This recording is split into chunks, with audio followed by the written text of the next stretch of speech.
We're from Brooklyn, New York, and we got a company called Terreform One. And we're in this large hacker space with everyone doing mechanical engineering, different kinds of design, computation, and molecular cell biology, robotics. And we team up sometimes to kind of collaborate on different projects. So I'll look at it from all different scales. So not just through a microscope, but through the microscope to the scale of the entire city. Biology and architecture comes together when your body encounters space. Those are kind of the most obvious things. And kind of the material level would be another way. I mean, buildings are made of stuff. That stuff came from the earth had produced it. And we're rethinking the kind of the sourcing and the life cycle of those materials so that the buildings have a kind of a natural fitness with the earth's metabolism.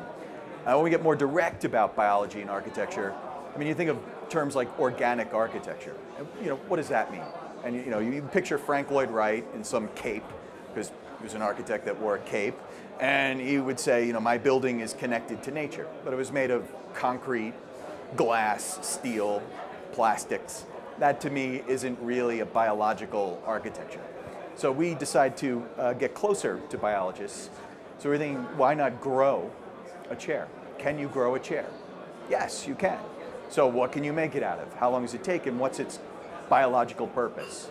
So we've grown this chair out of acetobacter and mycelium. It's basically mushroom and cellulose. We're working with a company called Ecovative. They actually work specifically in mycelium for different products that replace styrofoam, etc. So they're the only company in Earth, they're in New York, that does this kind of work. There's a need to stop the brain drain in New York. A lot of folks, they graduate from some top Ivy League college in like a degree in aero-astro, and they go to New York, and instead of going to work doing something inventive or innovative, they work on Wall Street. So you get these guys from Princeton that were a physicist going where the money is. And we want to stop that. Wall Street is just not where you want to put really, really smart people all the time. The mission is to work with the community to explain complex ideas about their cities. And if you're a neighborhood advocate, you'd come and we'd work on a section of that area that you live. Maybe it's a community garden or a rooftop farm. Our perpetual client is the everyday American, Homer Simpson. If Homer Simpson can understand our work, we've truly achieved something. So we want to tell Homer how much garbage we produce in the city of New York. So if I said 38,000 tons of trash per 24 hours of compacted waste, Homer, eyes glaze over, has no idea what that means. But if I show him the Statue of Liberty made of waste, 1 hour's worth of waste in New York City, it's pretty clear.